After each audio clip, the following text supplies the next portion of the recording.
وظننت السلام أنا علیکم ورحمۃ اللہ وبرکاتہ۔ رب اشرح لی صدری ویسر لی امری واحلل عقدۃ من لسانی یفقہوا قولی۔ رب زدنی علما کثیرا نافعا، حسبنا اللہ ونعم الوکیل، نعم المولا ونعم النصیر، لا حول ولا قوة الا باللہ العلی العظیم، وما توفیقی الا باللہ، علیہ توکلت و الیہ انیب۔ سبحانک لا علم لنا الا ما علمتنا انک انت العلیم الحکیم۔ جیسا کہ آپ سب کو معلوم ہے کہ ہم نورانی قاعدہ پڑھ رہے ہیں، اور نورانی قاعدہ میں آج ہماری تختی نمبر 8 ہے۔ تختی نمبر 8 میں 2 چیزیں تھیں، ایک حروف مدہ اور ایک حروف لین۔ حروف مدہ کو ہم نے مفصلاً سمجھا۔ آج جو ہم سبق پڑھیں گے وہ حروف لین کے بارے میں ہے۔ سب سے پہلے یہ بات سمجھنی ہے کہ لین کسے کہتے ہیں۔ لین کہتے ہیں نرمی سے پڑھنا۔ تو نرمی سے یہاں کیا مراد ہے؟ نرمی سے مراد یہ ہے کہ نہ ہی آواز بند ہو اس کے پڑھنے میں اور نہ ہی مد ہو، یعنی نہ ہی جھٹکا دے کر کے پڑھنا ہے، اور نہ ہی جیسے حروف مدہ میں ہم کھینچ کر کے پڑھ رہے تھے، ایک الف کی مقدار 2 سیکنڈ، ایسے اس کو کھینچ کے نہیں پڑھنا، یعنی درمیانی رفتار سے پڑھنا ہے کہ نہ ہی ایسا پڑھیں کہ جھٹکا لگے اور نہ ہی ایسا کھینچ کے پڑھیں کہ مد ہونے لگے، یعنی درمیانی رفتار سے پڑھنا ہے، تو اس کو لین کہتے ہیں۔ حروف لین 2 ہیں، واو اور یا۔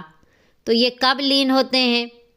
واو ساکن سے پہلے پیش ہو تو ہم نے پڑھا تھا کہ واو مدہ ہوگا، اور یا ساکن سے پہلے والے حرف کے نیچے زیر ہو تو یا مدہ ہوگی، جیسے ہم نے پڑھا تھا بو، بی۔ لیکن واو سے پہلے والے حرف کے اوپر بی زبر ہے، اور یا ساکن سے پہلے والے حرف کے اوپر بی زبر، یعنی واو ساکن سے پہلے والے حرف کے اوپر زبر، یا ساکن سے پہلے والے حرف کے اوپر زبر آئے تو یہ واو لین اور یا لین کہلائیں گے۔ جیسے تا واو زبر تو، تا یا زبر تی، تو تی۔ تو اس کی ادائیگی میں ہم پہلے بھی سمجھ چکے ہیں کہ یہ لین تبھی کہلائیں گے کہ نہ ہی ہم انہیں جھٹکے سے پڑھیں گے اور نہ ہی ہم انہیں کھینچ کے پڑھیں گے، اور ایک بات ساتھ اور خیال کرنی ہے کہ ہم انہیں مجہول بھی نہیں پڑھیں گے۔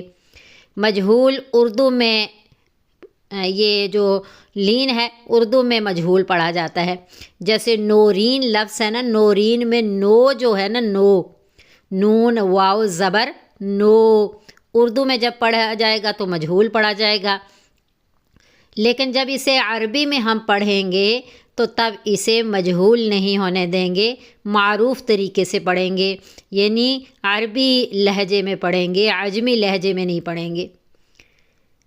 جیسے عربی میں کیسے ہوگا؟ نون واو زبر نو۔ اب نو جو ہے نا یہ بھی مجہول ہے۔ ہم نے حروف لین کی ادائیگی میں یہ خیال کرنا ہے، واو لین میں، کہ ہونٹوں کی گولائی جتنی کم ہوگی اتنا ہی یہ معروف ادا ہوگا، اور اگر ہونٹوں کی گولائی زیادہ ہوئی تو پھر یہ مجہول ادا ہوگا۔ جیسے ہم اردو میں سمجھ لیں کہ لکھنؤ کی واو پڑھتے ہیں نا، اس طرح عربی میں یہ واو لین ادا کرنا ہے۔ جیسا تا واو زبر تو، تا یا زبر تی، تو تو تی، جھٹکے سے بھی نہیں پڑھنا، اور تو تی کھینچ کے بھی نہیں پڑھنا۔ تا واو زبر تو، تا یا زبر تی، تو تی۔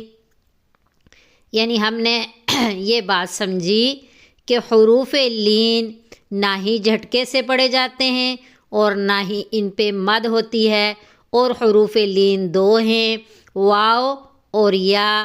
واو ساکن سے پہلے والے حرف کے اوپر زبر آئے یا ساکن سے پہلے والے حرف کے اوپر زبر آئے تو یہ واو لین اور یائے لین کہلاتے ہیں، اور ان کی ادائیگی میں جھٹکا بھی نہیں دینا، مد بھی نہیں کرنی، اور انہیں مجہول بھی نہیں ادا کرنا، جیسے اردو میں یہ مجہول ادا کیے جاتے ہیں، جیسے نورین کی نو یہ مجہول ہے، اس کی ادائیگی میں جتنی ہونٹوں کی گولائی کم ہوگی اتنا یہ معروف ادا ہوگا، جیسے اردو میں مثال ہے لکھنؤ کی واو، اسی طرح ہم عربی میں واو لین کو ادا کریں گے۔ تو مثال ہم نے کیا سمجھی؟ تا واو زبر تو، تا یا زبر تی، تو تی۔ آج کا سبق ہمارا اتنا ہی ہے۔ اللہ ہمارے حامی و ناصر ہوں۔ السلام علیکم ورحمۃ اللہ وبرکاتہ۔